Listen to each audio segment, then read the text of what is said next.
दबाने की कोशिश करोगे, जितना तुम मुझे दबाने की कोशिश करोगे, उतना और मैं मुकाबला करूंगा। मैं आज आपको पैगाम देना चाहता हूं कि मैं सिर्फ अपने मुल्क की खातिर मैं कोई वो हरकत नहीं कर रहा जिससे मेरे मुल्क को नुकसान हो, लेकिन मेरी अगर आपने दीवार के साथ मेरी कमर लगा दी तो याद रखें कि मैं कॉर्नर टाइगर बन सकता हूं। एक कॉल दूंगा, एक कॉल, और इस्लामाबाद में तुम्हें छुपने की जगह नहीं मिलेगी। और मैं करीब पहुंचता जा रहा हूं उस कॉल के लिए। साफ और शफाफ इलेक्शन करवाओ, अपने आप को भी बचाओ और मेरे मुल्क को भी बचाओ। कि ये जो सामने आपने जगह खाली की हुई है, इसमें ख्वातीन को आने दे, वो शुक्र है वो आई गई है। और माशाअल्लाह मुझे जो खुशी है, और मैं अल्लाह का खास शुक्र अदा करता हूं कि उसने मेरी कौम को जगा दिया। मेरी कौम एक जिंदा कौम बन चुकी है। अल्लाह ने मेरी कौम को शऊर दे दिया है, बेदार कर दिया है। और ये वो कौम अब वो बनने जा रही है इंशाअल्लाह जो मेरे नजरियाती लीडर इलामा इकबाल की सोच थी, और मेरे सियासी लीडर कायद आजम मोहम्मद अली जिन्नाह, जिसने जद्दोजहद की थी पाकिस्तान के लिए। ये है हमारे दो लीडर। और जो सारी दुनिया का लीडर रहमतुल आलमीन नबी सल्लल्लाहु अलैहि वसल्लम, ना कभी उनसे बड़ा कोई लीडर आया ना आ सकता। तो पाकिस्तानियों, अब मुझे आपने जवाब देना कि जब मेरा मुल्क बन रहा था तो एक नारा था कि पाकिस्तान का मतलब क्या, और मेरा तेरा रिश्ता क्या। और ये जो नौजवान, क्योंकि मैं खास तौर पे अपने नौजवानों से मुखातब हूं,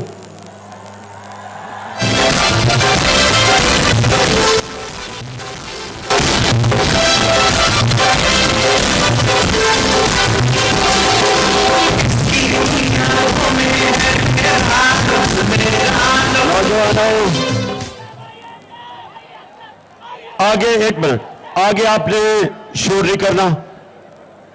और आपको ये अगला स्टेज आपने जो बना दिया है, आपने अब डिसिप्लिन बन के रहना, डिसिप्लिन।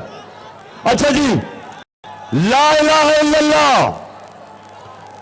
इसका नौजवानों आपने इसका मतलब समझना है। ला इलाहा इल्लल्लाह एक इंसान को गैरत देता है। जो इंसान जिसके दिल में ला इलाहा इल्लल्लाह आ जाता है, वो कभी किसी के सामने नहीं झुकता, कभी किसी के सामने हाथ नहीं फैलाता, क्योंकि उसकी उम्मीद अल्लाह से है कि अल्लाह तेरी इबादत करता हूं, तेरे से मदद मांगता हूं। वो इंसान को, एक छोटे इंसान को एक बड़ा इंसान बना देता है। वो एक कौम, मेरे पाकिस्तानियों, मदीना में जो मेरे नबी सल्लल्लाहु अलैहि वसल्लम ने जो एक कौम बनाई थी, वो ला इलाहा इल्लल्लाह पे बनी थी। और उसने उन लोगों को जिनकी कोई हैसियत ही नहीं थी, उस ला इलाहा इल्लल्लाह ने उनको दुनिया की इमामत करवाई। तो वक्त की सुपर पावर्स उनके सामने घुटने टेक गई। कई सौ साल तक उन्होंने दुनिया की इमामत की ला इलाहा इल्लल्लाह पे। ला इलाहा इल्लल्लाह का मतलब कि मैं अल्लाह कोई ऐसी चीज नहीं करूंगा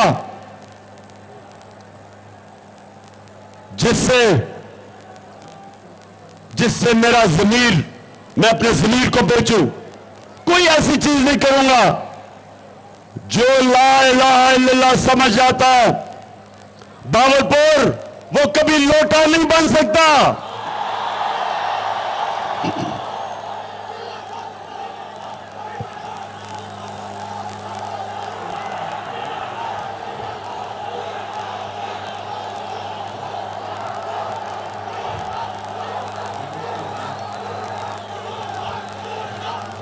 और बावलपुर यहां तो एक बहुत बड़ा मूंछों वाला लोटा है।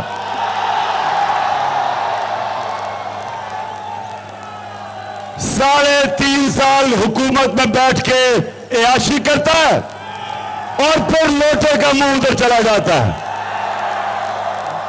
तो बावलपुर मेरे से वादा करना, सामने चुप, शोर ना करो। मेरे से वादा करो कि आपने इस लोटे को किसी सूरत जीतने नहीं देना।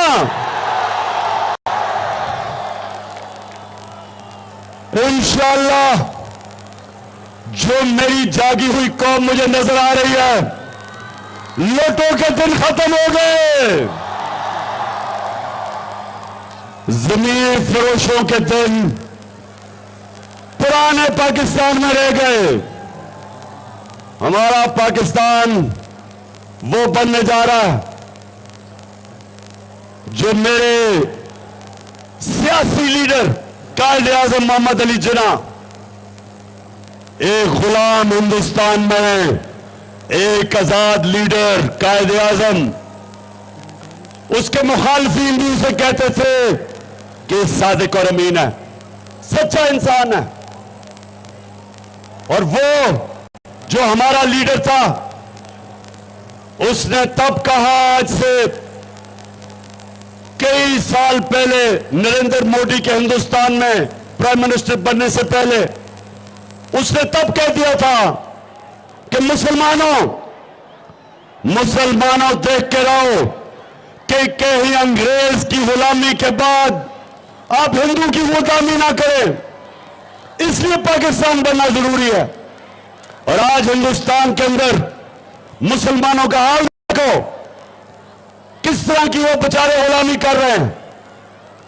मेरे कायद ने पहले ही मुसलमानों को बता दिया था कि इसलिए पाकिस्तान जरूरी है कि सिर्फ एक आजाद कौम, एक आजाद इंसान, एक आजाद कौम, उसी की परवाज ऊपर होती है। और ला इलाहा इल्लल्लाह वही कौम जो आजाद होती है, क्योंकि वो जंजीरें तोड़ देते हैं आप जब आप अल्लाह से दावा करते हैं कि मौला तेरे अलावा किसी के सामने मैं नहीं झुकूंगा। तो मुझे जरा मेरे बावलपुर के बाशऊर, बेदार, बाशऊर, गैरतमंद पाकिस्तानियों, आपने मेरे से वादा करना है कि ये जो पाकिस्तान बनने जा रहा है, आपने मेरे से वादा करना है कि आपने कभी सिवाय अल्लाह के किसी के सामने नहीं झुकना। कितने पैसे? आपने कभी इस तरह के लीडर के साथ नहीं जाना जो ये कहे, दिखाओ जरा,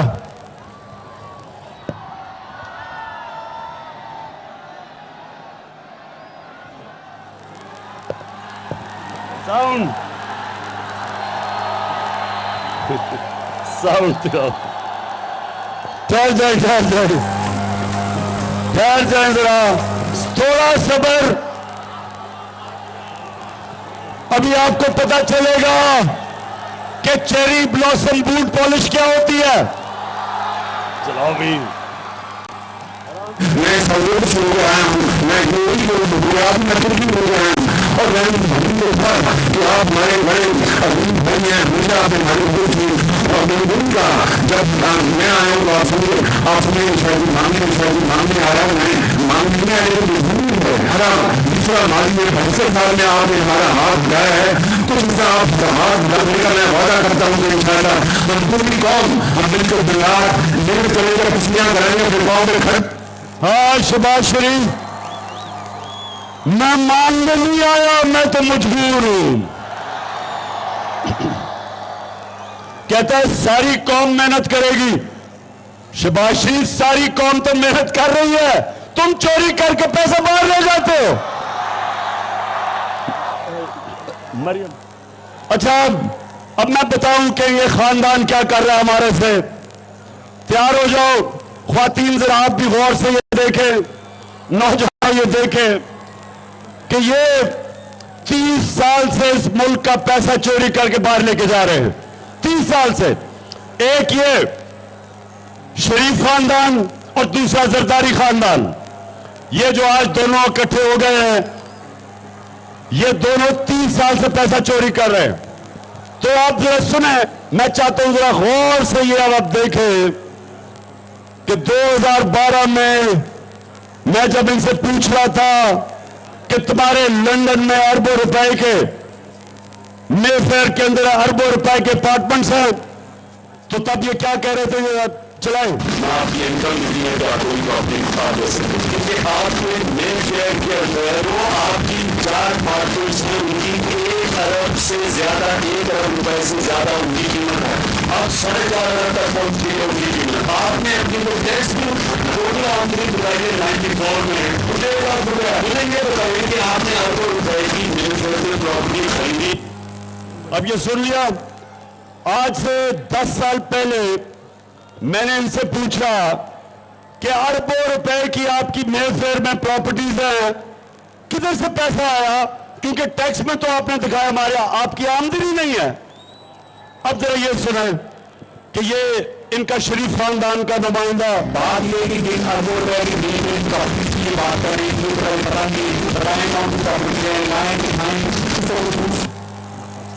क्या कह रहा है ये, किधर है वो प्रॉपर्टीज, लाएं दिखाएं बताएं। सुन लिया आपने, सुन लिया नहीं, सुन लिया ना, कहता किधर है ये प्रॉपर्टीज। अच्छा अब आप उस खातून को सुने जिसको बड़ा मुश्किल सच बोलना उसके लिए बड़ा मुश्किल काम है। कि इस तरह मुझे लगा कि आप लोगों को बेवकूफ नहीं बना सकते। मेरी नजर में प्रॉपर्टी पर रूल की बातें नहीं, पाकिस्तान में भी कोई प्रॉपर्टी नहीं है, मैं अपने वालिद के पास है, और मुझे समझ नहीं आई कि मेरी और मेरी वालदा की और बहन भाइयों की प्रॉपर्टी से कहाँ से निकाल के गए हैं। मेरे नाम पाकिस्तान में कोई प्रॉपर्टी नहीं है, ये तो इंडियन की बात है। अच्छा सदके जाऊं,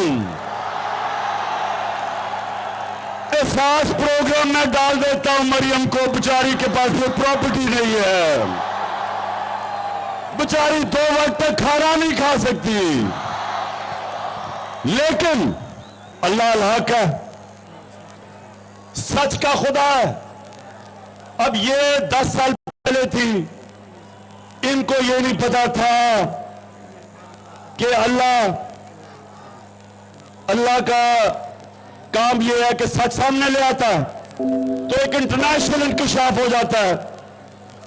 पैनामा पेपर्स के नाम पे दुनिया में बड़े बड़े सियासतदानों का इंकशाफ हो जाता है, उनकी प्रॉपर्टीज पकड़ी जाती है। जरा ये आप बताओ।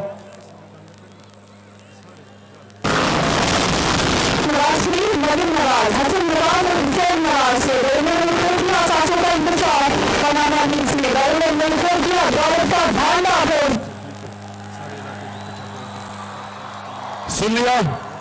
अच्छा अब जब ये इंकशाफ हो जाता है तो मरियम के माशाल्लाह सेहतमंद भाई क्या कहते हैं जरा सुने। मैं इस बात को तस्लीम करता हूँ कि अल्हम्दुलिल्लाह पार्लियामेंट के ऊपर जो आदमी हैं वो अल्हम्दुलिल्लाह हमारी, मैं इस बात को तस्लीम करता हूँ कि उनको ऑफशोर कंपनीज नेस्का लिमिटेड और यूनिसन लिमिटेड मैंने उनको ओन कर दी है और मैं आपको ये भी अर्ज करता हूँ उनको ओन करनी इस वक्त नई नवाज शरीफ में मुमकिन लग रहा है। ठीक है, अच्छा जी सुन लिया कि ये चुप कर, सुन लिया आपने, सुन लिया कि अल्हम्दुलिल्लाह प्रॉपर्टीज हमारी हैं। जो पहले कह रहे थे हमारी नहीं है, मरियम बेचारी तो कह रही मैं तो पाकिस्तान छोड़ा, दुनिया में मेरे पास कुछ नहीं है। अब पता चला कि अरबों रुपए के, करोड़ों नहीं अरबों रुपए के लंदन के सबसे महंगे इलाके में 4 बड़े बड़े महलात वो जनाब मरियम नवाज के थे। अब मरियम के पास तो पैसा नहीं है, मरियम के पास तो पैसा नहीं, उसकी तो कोई आमदनी नहीं, तो ये पैसा किधर से आया? भागलपुर। ये पैसा आपका था। मैं फिर से बता दूं, माशाल्लाह इतनी तादाद में आज हमारी ख्वातीन आई हैं माशाल्लाह। अब मैं पूछता हूं आपसे कि करप्शन में और चोरी में क्या फर्क है? चोरी और करप्शन में क्या फर्क है?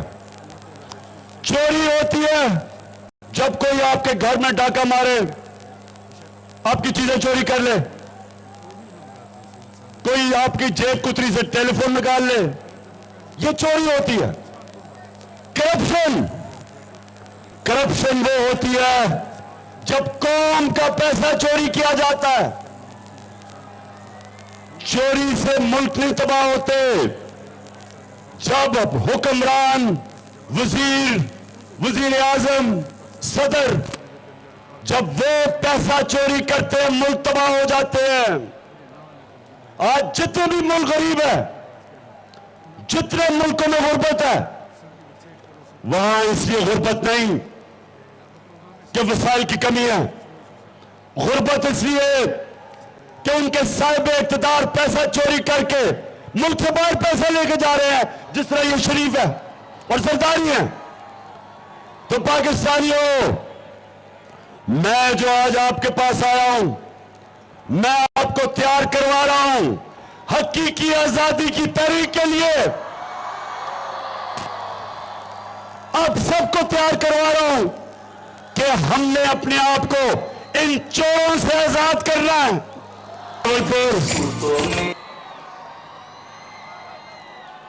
दो तरह एक मुल्क में तब्दीली आती है। एक, और तब्दीली का मतलब यह कि साहिब इक़्तिदार, रूलिंग एलीट जो मुल्क के ऊपर कब्जा करके बैठी होती है, उसको हटाते दो तरह हैं। या इमाम खुमैनी जैसा खूनी इनकलाब आता है, और या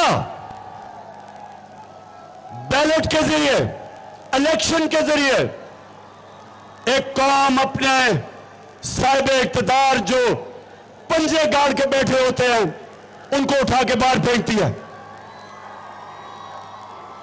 तो हमारे सामने दो रास्ते हैं, और मैं आज पीडीएम तीन शक्लें, 3 स्टूडेंट्स, सबसे खौफनाक शक्ल और मुल्क की बड़ी बीमारी आसिफ जरदारी, एक ये।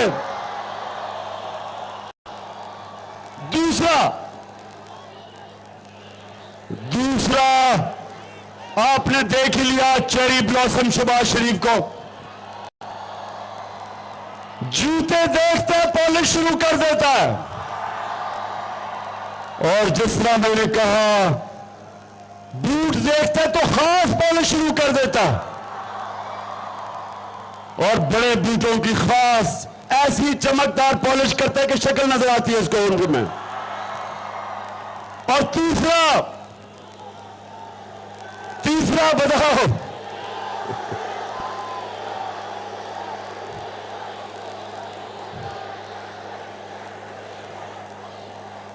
डीजल का काम क्या है कि इस्लाम को इस्तेमाल करो अपनी सियासत चमकाने के लिए और पैसा बनाने के लिए। नाम लो अल्लाह का और डीजल के परमिट में अपने जमीर को बेच दो। ये तीन शक्लें, ये तीन स्टूडेंट्स ने पूरी मिलके अंदरूनी और बैरूनी ताकतों से मिलके इन्होंने साजिश करके हमारी हुकूमत हराई। तो पाकिस्तानियों, तब बावलपुर के बादशाह लोगों सुनो, जब इन्होंने हमारी हुकूमत गिराई तो पाकिस्तान 17 साल के बाद सबसे बेहतरीन हमारी मायशत तरक्की कर रही थी। 5.6% तीसरे साल और 6% चौथे साल। ये 17 साल के बाद, एक मिनट, ये कौम हमारी मायशत तरक्की कर रही थी कोरोना के बावजूद जो दुनिया में इतना बड़ा बुरहान आया था। हमारी किसान, आप किसानों से पूछे, जो हमारे पिछले 2 साल किसानों को जो पैसा मिला, शायद ही पाकिस्तान की तारीख में इतना ज्यादा पैसा किसानों के पास गया हो। हमारा जो टैक्स इकट्ठा कर रहे थे, पाकिस्तान की तारीख में रिकॉर्ड टैक्स इकट्ठा किया, जिसकी वजह से मैंने पेट्रोल की और फजल रहमान की कीमत नीचे रखी। हमारे जमाने में तेल 103 से 115 डॉलर पे बिका आलमी मंडी में।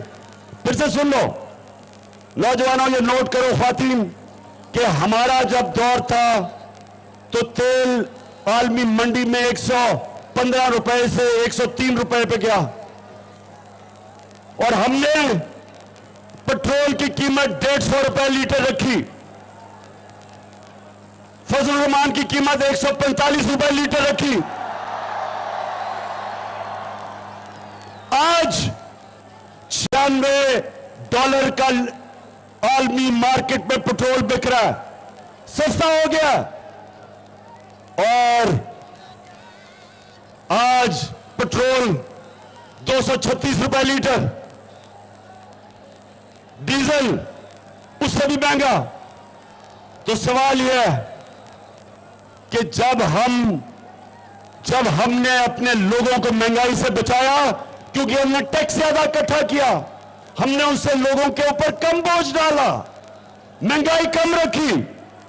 इन्होंने बार बार कहा कि जी बहुत महंगाई बढ़ गई, या बच्चों की फीस या बच्चों के लिए खाना पीना सब महंगा हो गया। तो ये आए किस लिए थे बावलपुर? ये आए किस लिए थे? क्योंकि महंगाई के तो रिकॉर्ड तोड़ दिए। किस लिए आए थे? एनआरओ लेने के लिए, अपनी चोरी माफ करवाने के लिए। जो इन्होंने करप्शन की थी, ये वो केसेस खत्म करने के लिए आए थे। ये अवाम की खिदमत करने नहीं आए थे। ये डाकू अपने केसेस, जो अवाम का पैसा चोरी किया था, वो माफ करवाने आए थे।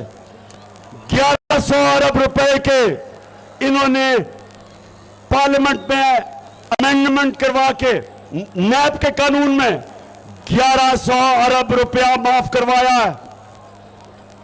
बावलपुर, ये आपका, इस कौम का पैसा जो आपको मिलना था, जो आपका चोरी का पैसा था, इन्होंने आके चोरों ने माफ करवाया।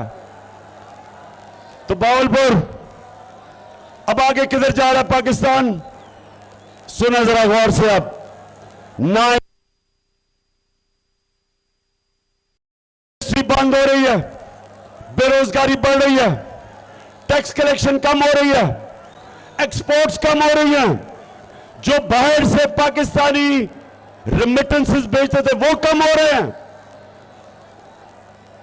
मुल्क की जो माइशत है वो सुकड़ रही है, कर्जे बढ़ रहे हैं। ये पाकिस्तान को अंधेरे की तरफ लेके जा रहे हैं। अब इसका सिर्फ एक तरीका है, मेरे पाकिस्तानी तैयार है हो जाओ, इसका सिर्फ एक तरीका है कि पाकिस्तान में साफ और शफाफ इलेक्शन करवाए जाए। तो बावलपुर, मैं अपनी कौम के सामने अब रोड मैप देता हूं कि हमने कैसे अपने मुल्क को जिस अजाब में, जिस अंधेरे में, जिस दलदल में हमें ये लेके जा रहे हैं, ये चोरों का टोला, हमने कैसे निकालना है। सबसे पहले जिस तरह मैंने कहा, साफ और शफाफ इलेक्शन। 5 साल के लिए अगर हुकूमत आएगी, उससे सियासी इस्तेकाम होगा, पॉलिटिकल स्टेबिलिटी होगी।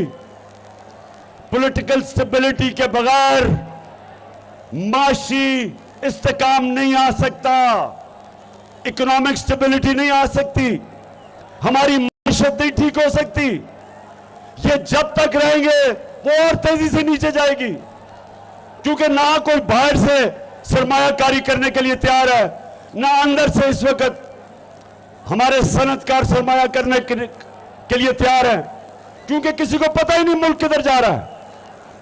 तो सबसे पहले जल्दी से जल्दी इलेक्शन करवाया जाए ताकि मुल्क में इस्तेकाम आए, स्टेबिलिटी आए। और उसके बाद हमने ये जो कर्जों की दलदल में फंस रहे हैं, हमारे पास सबसे बड़ा सासा हमारे बैरून मुल्क पाकिस्तानी हैं। आपने अगले दिन देखा कि 3 घंटे से भी कम वक्त में 5.5 अरब रुपया इन्होंने इकट्ठा किया सैलाब के मुतासरीन के लिए। ये हमारा सबसे बड़ा सासा है। हमने इनसे सरमायाकारी करवानी है पाकिस्तान में। 1 करोड़ पाकिस्तानी बाहर बैठा है। अगर 5 लाख पाकिस्तानियों ने भी, बैरून मुल्क पाकिस्तानियों ने भी पाकिस्तान में सरमायाकारी कर दी, हमें कोई IMF की जरूरत नहीं पड़ेगी, हमें कोई किसी के सामने हाथ फैलाने की जरूरत नहीं पड़ेगी। और इंशाअल्लाह ये मैं आप सबके सामने दावा करता हूं कि मैं पूरा प्लान बना रहा हूं कि अपने बैरून मुल्क पाकिस्तानियों को किस तरह उनको पाकिस्तान में सरमायाकारी करवाएं। कैसे हम अपने बैरून मुल्क पाकिस्तानियों को कहें कि पाकिस्तान में इन्वेस्ट करें, बजाय दुबई में, बजाय और किसी मुल्क में। लेकिन उसके लिए हमें एक काम करना पड़ेगा। हमने पाकिस्तान के अंदर कानून की हुक्मरानी कायम करनी पड़ेगी, रूल ऑफ लॉ कायम करना पड़ेगा, इंसाफ।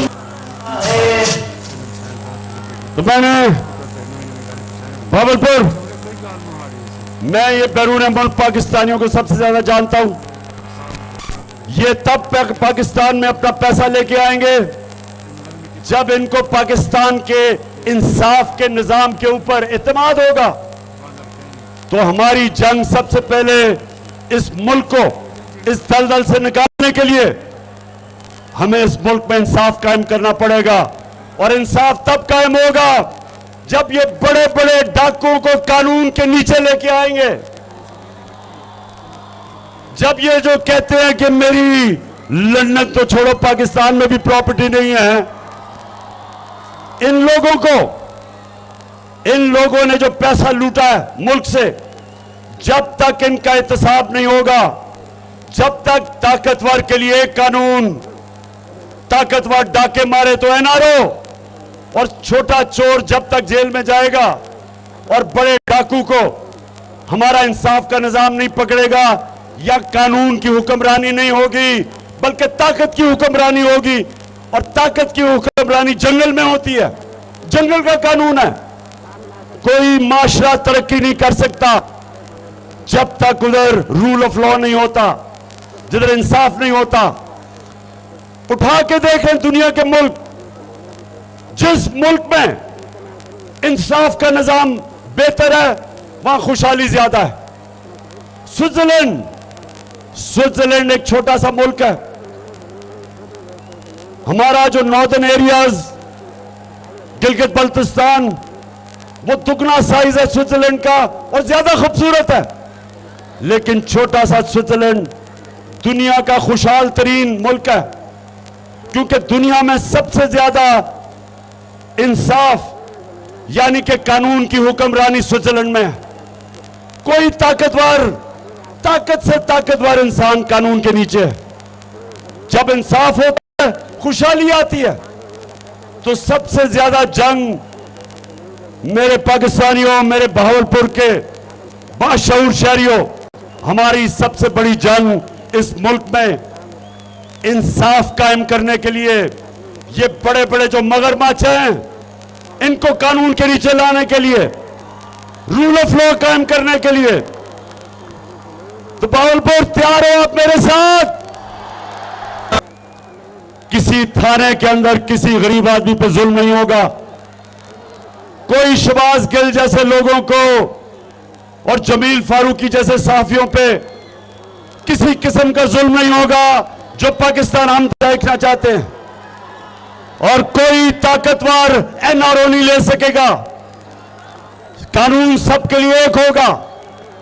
और हम वो पाकिस्तान चाहते हैं कि कोई इदारा कानून नहीं तोड़ सकेगा। सारे इदारे जो आइन के अंदर, जो दायरे के अंदर रह के काम करेंगे, सारे इदारे कानून की हुक्मरानी मानेंगे। ये जो गलत आदतें पड़ी हुई हैं इस मुल्क में, ताकतवर जो मर्जी चाहे कर दे, कत्ल करे, चोरी करे, रिश्वत ले, जो मर्जी करे, हमारा इंसाफ का निजाम नहीं उनको पकड़ सकता। सिर्फ गरीब लोग जेल में हैं। मैंने जब जनरल मुशर्रफ के दौर में थोड़े दिन जेल में गुजारे तो मेरे पाकिस्तानियों वहां सिर्फ गरीब चोर थे, सिर्फ गरीब लोग थे। बड़े बड़े डाकू मैं असेंबलियों में देखता था, ईवानों में थे। सिर्फ बेचारा कमजोर जेल में जाता है। और ये इसके ऊपर ऐसे निजाम के लिए हजरत अली रज़ियल्लाह ताला ने कहा था कि कुफर का निजाम चल जाएगा, लेकिन जुल्म और नाइंसाफी का निजाम कभी नहीं चल सकता। यह है हमारी जंग कि जो ताकतवर इस मुल्क में, अगर उसको पुलिस वाला रोकता है, कानून तोड़ता है, पुलिस वाला रोकता है, वो आगे से कहता है पता नहीं मैं कौन हूं। हमारे नए पाकिस्तान में पुलिस वाला कहेगा मुझे पता आप कौन है, फिर भी आपको सजा मिलेगी। हम वो पाकिस्तान देखना चाहते हैं। हम वो पाकिस्तान देखना चाहते हैं जिसके किसी की यह जरूरत नहीं होगी कि वो कोई बहुत बड़ा मीडिया हाउस बन के पैसे लेके लोगों की पगड़ियां उछाले, उनके घर वालों की तौहीन करे, घर में औरतें उनकी तौहीन करे। किसी मगरबी ममालिक में कानून बने हुए हैं, कोई ब्लैकमेल नहीं कर सकता, क्योंकि कानून इंसान की इज्जत, उसकी डिग्निटी की हिफाजत करता है। और इंशाअल्लाह, क्योंकि मेरी कौम बेदार हो गई है, मेरी कौम जाग चुकी है, वो वक्त ज्यादा दूर नहीं कि मैं आज इस हुकूमत को एक वार्निंग देना चाहता हूं, खबरदार करना चाहता हूं। ये जितने भी चेरी ब्लॉसम आप, आपके वजीर, जो भी आपकी हुकूमत के पीछे हैं, कान खोल कर मेरी आज बात सुन लो। मैंने 4 महीने बड़ा बर्दाश्त किया है। हर किस्म का हमारे ऊपर जुल्म किया गया, मीडिया का ब्लैकआउट किया कि जी इमरान खान को ना दिखाओ, जो सहाफी दिखाता था उसके ऊपर जुल्म, उसके ऊपर केसेस, ARY जो दिखाती थी उसको बंद कर दिया। और इस्लामाबाद हाई कोर्ट आपको सलाम करते हैं कि आपने आईएनवाई को खोल दिया। तो मैं हमारे लोगों को 25 में जो इन्होंने तशद्दुद किया, जिस तरह इन्होंने लोगों के चादर और चार दीवारी उसको पैमाल करते हुए घरों में जाके घुस गए रात के 2 बजे, घर की ख्वातीन थी, शर्म नहीं आई इनको, हरासा करने के लिए, खौफ फैलाने के लिए, डराने के लिए। और जिस तरह इन्होंने हमारी ख्वातीन को और फैमिलीज को लिबर्टी चौक लाहौर में और इस्लामाबाद में शेलिंग की, औरतें बच्चे थे उनको शेलिंग की, खौफ फैलाने के लिए। और मैं चाहता तो उस दिन मैं धरना देता, और मुझे पता था इंतशार होना है। मैंने सिर्फ अपने मुल्क को इंतशार से बचाने के लिए फैसला किया कि मैं नहीं, धरना खत्म करता हूं, क्योंकि मेरा मुल्क मुश्किल में है। ये चोरों ने हमारी माशत को तबाह कर दिया, मैं और नुकसान नहीं पहुंचाना चाहता था। उसके बाद इन्होंने केसेस किए। जब 17 जुलाई को इनको बुरी तरह पंजाब के बाय इलेक्शन में फेंटा पड़ा और हमजा कुकड़ी फारिग हुआ, तो इन्होंने और केसेस बना दिए। मेरे ऊपर दहशतगर्दी का केस, मेरे ऊपर दहशतगर्दी का केस। और वो केस क्या है कि मैं कह रहा हूं कि शहबाज गिल पे जिन्होंने भी वो जुल्म होने दिया, उनके ऊपर कानूनी कार्रवाई करूंगा। दहशतगर्द बना दिया, खौफ फैलाने के लिए, डराने के लिए। देखो शहबाज शरीफ, चेरी ब्लॉसम, तुम्हारी गवर्नमेंट सुन लो, जो भी तुम्हारे पीछे सुन लो, ये कौम मुझे 50 साल से जानती है, क्रिकेट के दिनों से मुझे जानती है। एक चीज ये कौम जानती है कि जितना आप मुझे डराने की कोशिश करोगे, जितना तुम मुझे दबाने की कोशिश करोगे, उतना और मैं मुकाबला करूंगा। पाकिस्तानी कौम मेरे साथ खड़ी है। कराची से लेकर ऊपर गिलगित बल्तिस्तान तक, खैबर पख्तूनख्वा, मैं अभी आपको बलूचिस्तान में भी साबित करूंगा कौम मेरे साथ है। अभी मैं सिंध में जा रहा हूं और इंशाल्लाह साबित करूंगा कि सिंध की अवाम भी ये जरदारी माफिया को शिकस्त देने के लिए सब मेरे साथ है, साबित करूंगा मैं। तो मैं चेरी ब्लॉसम सुन लो गौर से, ये जो हरबे इस्तेमाल कर रहे हो मेरे खिलाफ, मेरे लोगों के खिलाफ, ये जो आप समझ रहे हैं कि आपकी वजह से हम घबरा के पीछे हट जाएंगे, मैं आज आपको पैगाम देना चाहता हूं कि मैं सिर्फ अपने मुल्क की खातिर, मैं कोई वो हरकत नहीं कर रहा जिससे मेरे मुल्क को नुकसान हो। लेकिन मेरी, अगर आपने दीवार के साथ मेरी कमर लगा दी तो याद रखें कि मैं कॉर्नर टाइगर बन सकता हूं। एक कॉल दूंगा, एक कॉल, और इस्लामाबाद में तुम्हें छुपने की जगह नहीं मिलेगी। और मैं करीब पहुंचता जा रहा हूं उस कॉल के लिए। तो मैं आज आपको बड़ा अपने मुल्क का सोचते हुए मैं आज आपको पैगाम देना चाहता हूं कि अभी भी वक्त है, साफ और शफाफ इलेक्शन करवाओ, अपने आप को भी बचाओ और मेरे मुल्क को भी बचाओ। मैं आज राजनपुर डिस्ट्रिक्ट में फिरा, मैंने जितना भी अल्लाह की तरफ से इम्तिहान में हमारे लोग सारा राजनपुर और डीजी खान के इलाके में मुश्किल वक्त में बेचारे हमारे सैलाब के मुतासरीन हैं। तो मैं आज अपनी सारी कौम को कहता हूं कि ये हमारा फर्ज है, ये अल्लाह का हुक्म है कि जब हमारे इंसान मुश्किल में हो तो हम सब पे फर्ज हो जाता है हम उनकी मदद करें।